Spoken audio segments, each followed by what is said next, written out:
Don't scroll past this one, because in the next 30 seconds I'm going to show you an engine that won so much, so fast, that the people who write the rulebook had to rewrite the law of the machine itself twice, just to guarantee nobody could ever build another one.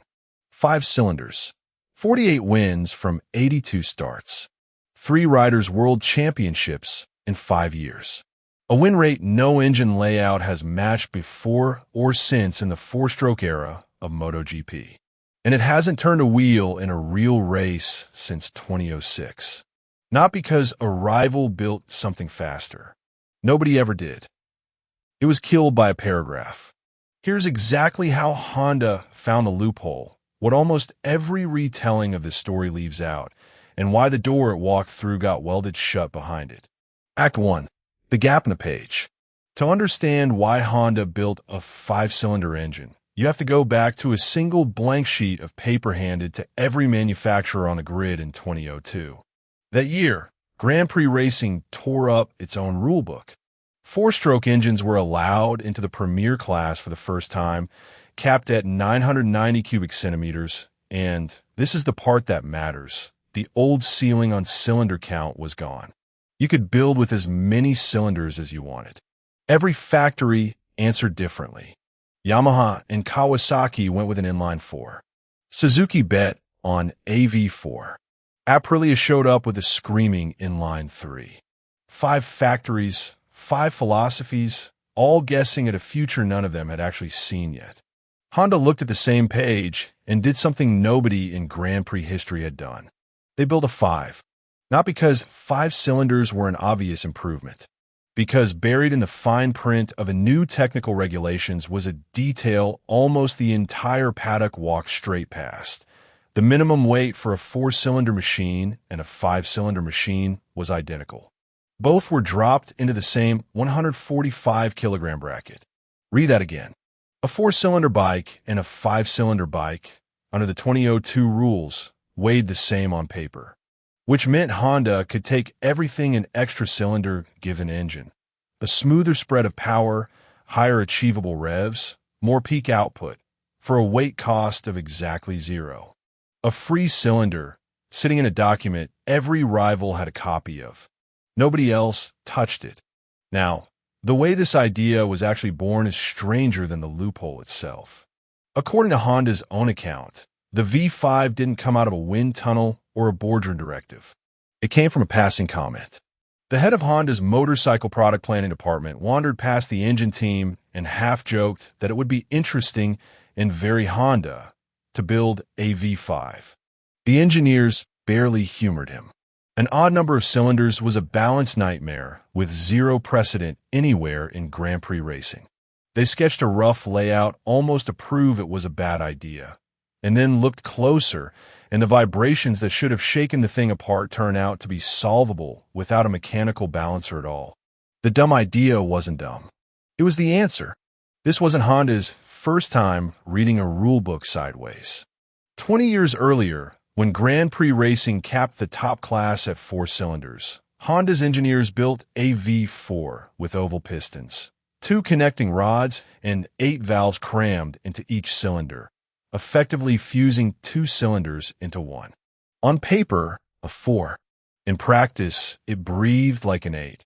That bike, the NR500, never actually won a race. The idea outran what the metallurgy of the 1970s could survive at racing revs. But the instinct stuck around the building. Find the exact edge of what the rules say, then build something nobody who wrote them ever imagined. So Honda had their loophole, and they had a strange, brilliant engine on paper. All they needed now was for the best rider alive to believe in it. He didn't. Act 2. The loophole becomes a dynasty. Valentino Rossi had just won the final 500 cubic centimeters 2-stroke world title in 2001 on Honda's old NSR 500 when he climbed on the new 4-stroke prototype for the first time. He came away underwhelmed, later admitting to Italian media that at the beginning it wasn't strong and that he genuinely worried the old 2-stroke might still be the better bike.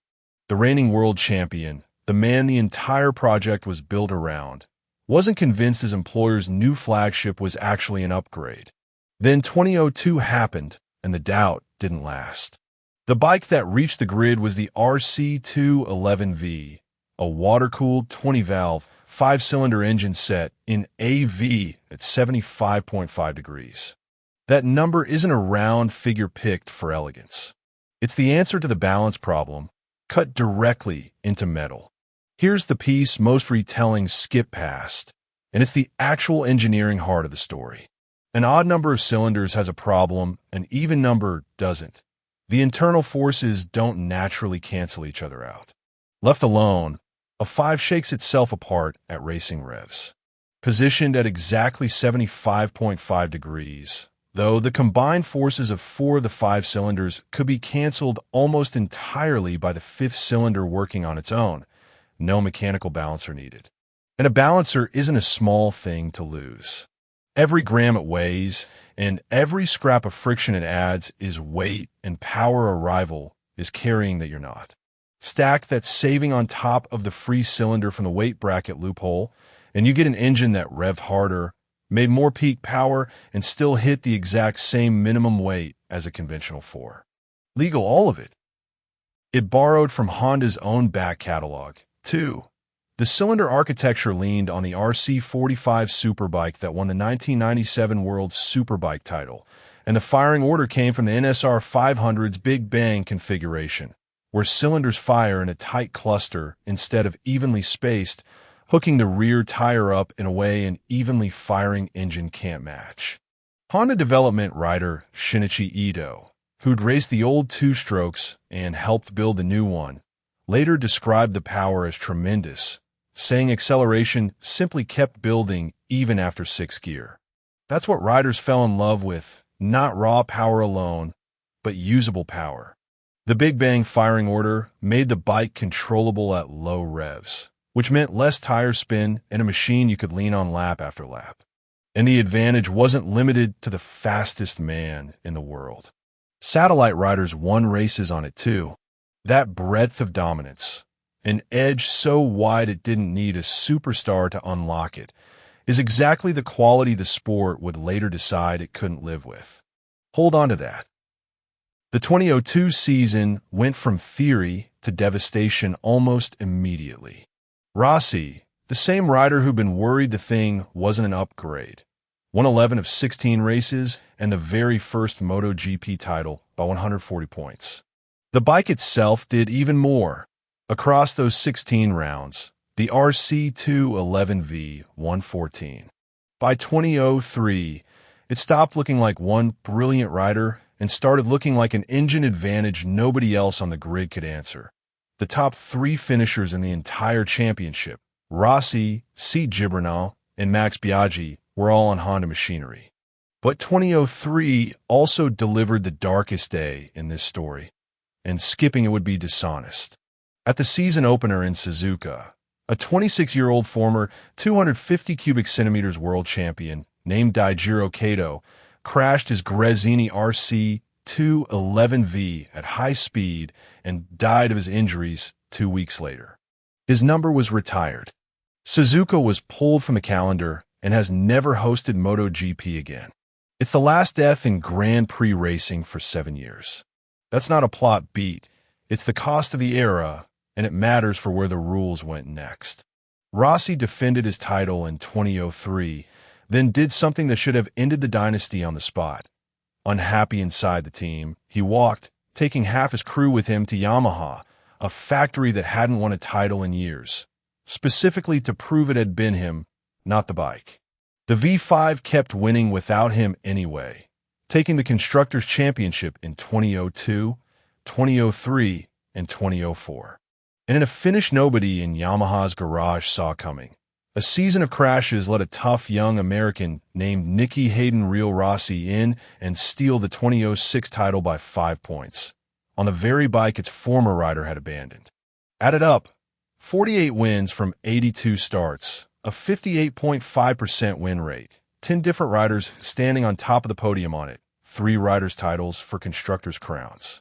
No cylinder layout in MotoGP's 4-stroke era has matched that since. That's the easy half of the story. What happens next has almost nothing to do with anything Honda did wrong. Act 3. The room where it ended. By 2005, MotoGP had a problem that had nothing to do with who was winning. At the Italian Grand Prix that year, all but 4 of the 21 bikes on the grid broke 200 miles an hour down the straight.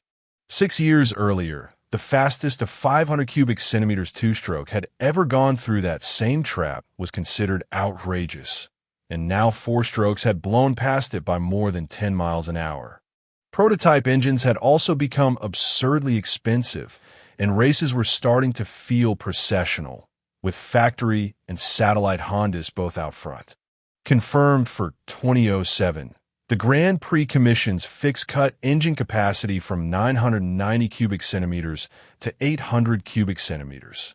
Here's where the story most people repeat gets it wrong. 5 cylinders were never actually banned in 2007. You could still build one. You could even have built 6. What changed was the weight bracket.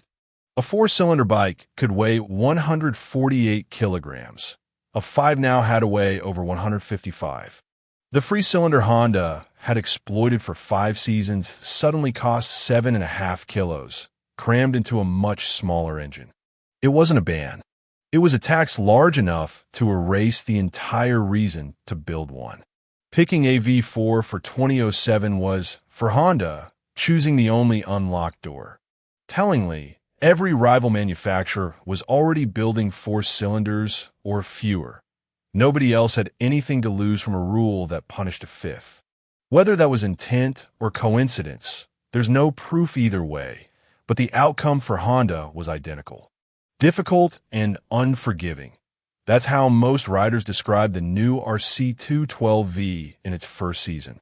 A young Australian named Casey Stoner embarrassed it that year on a Ducati, winning 10 races, and the 2007 title on the exact layout Honda had just been forced into. In one of the sport's stranger loops, Stoner later signed for Honda himself, and in 2011, on that same platform that had struggled at launch, finally won a title with it. 4 years late, and nowhere near the dominance the V5 once had. Belmano. That's the word for what came next. When the class grew back to a full 1,000 cubic centimeters for 2012, the exact displacement where the V5 had once thrived, the door looked open again for a heartbeat. Instead, the Grand Prix Commission bolted on a restriction MotoGP had never had before, a hard maximum of 4 cylinders, full stop. For the first time, building a 5 wasn't just uncompetitive. It was against the rules to build one at all. Watch what the grid did once that cap landed. It converged. Ducati had always run a V4. Honda never left it. Suzuki followed. Even Yamaha, the last believer in the inline 4, eventually switched. A grid that once fielded 3s, 4s, and a 5 all racing each other into an unknown future became variations on a single idea. That 4-cylinder cap has never been reversed. Not in 2012, not since. It's written into the 2027 regulations, too, which means the RC211V isn't just retired. It's the last of its kind, permanently, and Honda never got a vote on that. Here's what stays with me. Honda didn't lose to a better engine.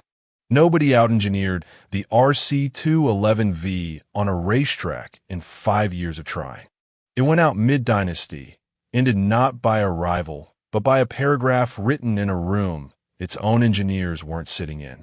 Every other legendary engine in this sport got the dignity of being beaten. The V5 never was. It just quietly became illegal to build the next one. Tell me this, then, if that weight bracket had stayed open and Honda kept chasing that 75.5-degree angle for another 15 years, what does a MotoGP grid sound like today? Drop your answer below.